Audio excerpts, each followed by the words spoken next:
जय श्री गणेशाय नमः। आज हमने अपने घर से गणपति जी को श्रद्धा मान सम्मान पूर्वक उनको विदा करा है और उनको विसर्जन कर दिया है। कल से हमारे यहाँ पर श्राद्ध पक्ष और पितृपक्ष चालू हो रहे हैं, तो 15 दिन तक के हमको सूर्य को जल अर्पण करना है और उनके निमित्त जो भी पूर्वजों के निमित्त हमको जो भी पूजा पाठ करते हैं वो पूजा पाठ करनी है। जैसे काले तिल, दूध, दही, घी का दीपक, कंडा तर्पण करना है और 5 जगह हमको वो निकाल करके रखना है। गाय के लिए, कुत्ते के लिए, कौवे के लिए, देवता के लिए, चींटियों के लिए, ये 5 जगह हमको निकाल करके उनके लिए रखना है खाना, और जब भी वो दिखाई दें हमको उनको दे देना है। और दूसरा क्या है कि यदि हमारे पास में आपको क्या लगेगा, जब आपको कैसे महसूस होगा कि हमारे घर में पितृदोष है, वो इस प्रकार से लगेगा आपके घर में हमेशा का लड़ाई झगड़ा होना, कभी हमेशा ही कोई ना कोई बीमार पड़े रहना। आज एक बीमार पड़ा, वो ठीक हुआ, दूसरा बीमार पड़ गया, दूसरा ठीक हुआ, पहला वाला फिर बीमार पड़ गया, और घर में हमेशा लड़ाई झगड़े होना। वो लड़ाई झगड़े कभी ख़त्म ही नहीं होना।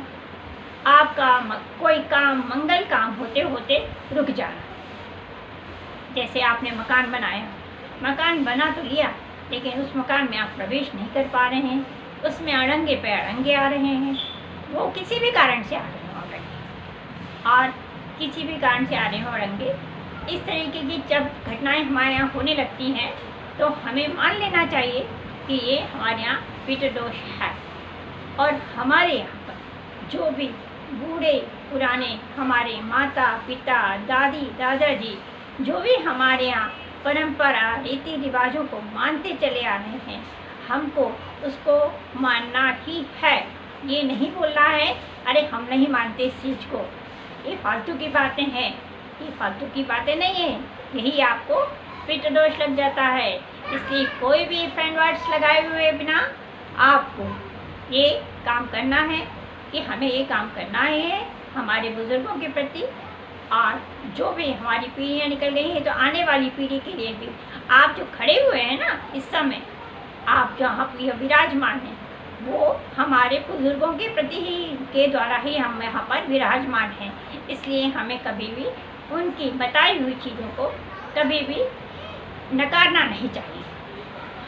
और हमको क्या करना है, यदि हम कुछ नहीं कर सकते हैं तो हमारे को एक उसका और दीपक, आटे का दीपक हमको ले करके प्राचीन शिव मंदिर में जाना है, प्राचीन पुराने शिव मंदिर में जा करके और जला देना है। और पितरों के प्रति हमें श्रद्धा से हाथ जोड़ के प्रार्थना कर लेना है कि यदि हमारी आपके प्रति कुछ गलती हो गई हो, कुछ भूल हो गई हो तो आप हमें क्षमा कीजिएगा। इसके अलावा हमें उनसे कुछ भी नहीं बोलना है, इसके अलावा कोई भी इच्छा नहीं करनी है। और आने के बाद में हमको दक्षिण दिशा की दीवार पर हमको आटे के 3 दिए जला देना है, क्योंकि दक्षिण दिशा ही पूर्वजों की दिशा मानी जाती है। और फिर उनको हाथ जोड़ करके हमें प्रणाम कर लेना है कि हमसे जो भी गलतियाँ हो रही हैं या हुई हैं, भविष्य में हो चुकी हैं, और आगे यदि नहीं हो, आगे ना हो, इसके लिए हमें सद्बुद्धि प्रदान करें। ऐसा हाथ जोड़ करके हमें प्रार्थना कर लेना है। और आप यदि अपने घर में किसी को, आप माता पिता या किसी के भी प्रति, जो भी आपके यहाँ खत्म हो चुके हैं पूर्वज हैं, तो उनके प्रति आप यदि उनको किसी को खिलाना चाहते हैं तो आप उनको खाना खिलाइए, उनको मान सम्मान से बुलाइएगा। आपके जो भी दक्षिणा दे सकते हैं आप उनको दक्षिणा दीजिएगा, और इसके बाद उनको मान सम्मान से विदा कीजिएगा। इन 15 दिनों के अंदर यदि आपके घर में कोई आता है, कोई भी आता है, चाहे वो जानवर हो, पक्षी हो, कोई भिक्षुक हो, चाहे कोई आदरणीय हो, हमको उससे बदतमीजी से बात नहीं करनी है, हमको उससे उल्टा नहीं बोलना है, उसका अपमान नहीं करना है। आता है जो आपकी श्रद्धा भक्ति हो, हाथ जोड़ करके उसको दीजिएगा। नहीं कर सकते हैं तो भी हाथ जोड़ लीजिएगा, लेकिन अपमान मत कीजिएगा। और हमको कुत्ते और गाय को हमको जरूर रोज ही निकालना है रोटी। और इन 15 दिनों में हमको गाय को रोज हरा चारा खिलाना है। हरा चारा खिलाने से क्या होता है, हमारे यहाँ जो पितृदोष लगा हुआ होता है वो पितृदोष खत्म होता है।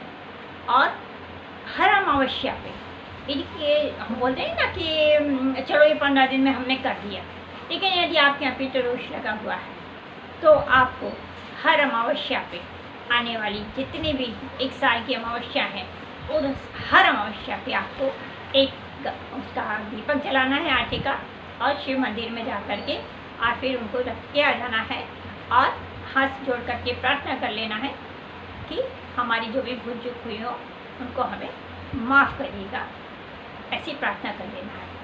इसके बाद हमको क्या करना है कि हमारे घर में अक्सर लड़ाई झगड़ा होता है, उस लड़ाई झगड़े को अवॉइड करिएगा। स्त्रियों का अपमान नहीं कीजिएगा। कभी भी जो लड़ाई झगड़ा हो रहा है, आप किसी के आने पे तो रुक जाते हैं कि हाँ जी हमारे यहाँ लड़ाई झगड़ा हो रहा है, कोई देखेगा तो क्या कहेगा, लेकिन सूक्ष्म रूप से हमारे जो पितर हैं वो हमारे घर में इन 15 दिनों में विराजमान रहते हैं। और वो ये देखते हैं, देख के दुखी होते हैं कि हमारे घर में देखो हमारे बच्चे लोग किस तरीके से लड़ झगड़ रहे हैं। और इससे क्या होता है कि हमारे यहाँ पितृदोष और बढ़ जाता है। तो कृपा करके आप लोग ऐसी गलती नहीं कीजिएगा कि हमारे घर में हमेशा, कभी कभार तो सभी के घर में चलता रहता है, लेकिन हमेशा का जो लड़ाई झगड़ा होता है वो उसको अवॉइड कीजिएगा। और स्त्रियों का अपमान बिल्कुल मत कीजिएगा इन 15 दिनों में। तो आपको जानवर को भी नहीं मार के भगाना है कि यदि जानवर हमारे गेट पे खड़ा है तो हमने उसको मार करके भगा दिया है।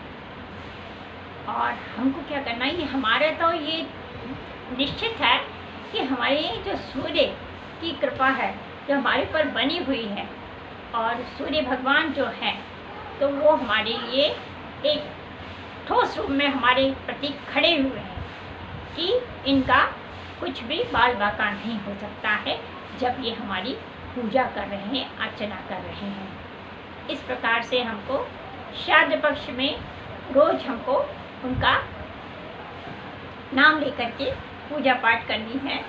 और मेरा ऐसा मानना है कि आप लोगों को जल्दी 21 महीने से लेकर के 11 महीने के अंदर आप लोगों का यहाँ का किसी के यहाँ भी पितृदोष लगा होगा वो दूर हो जाएगा। नमस्कार।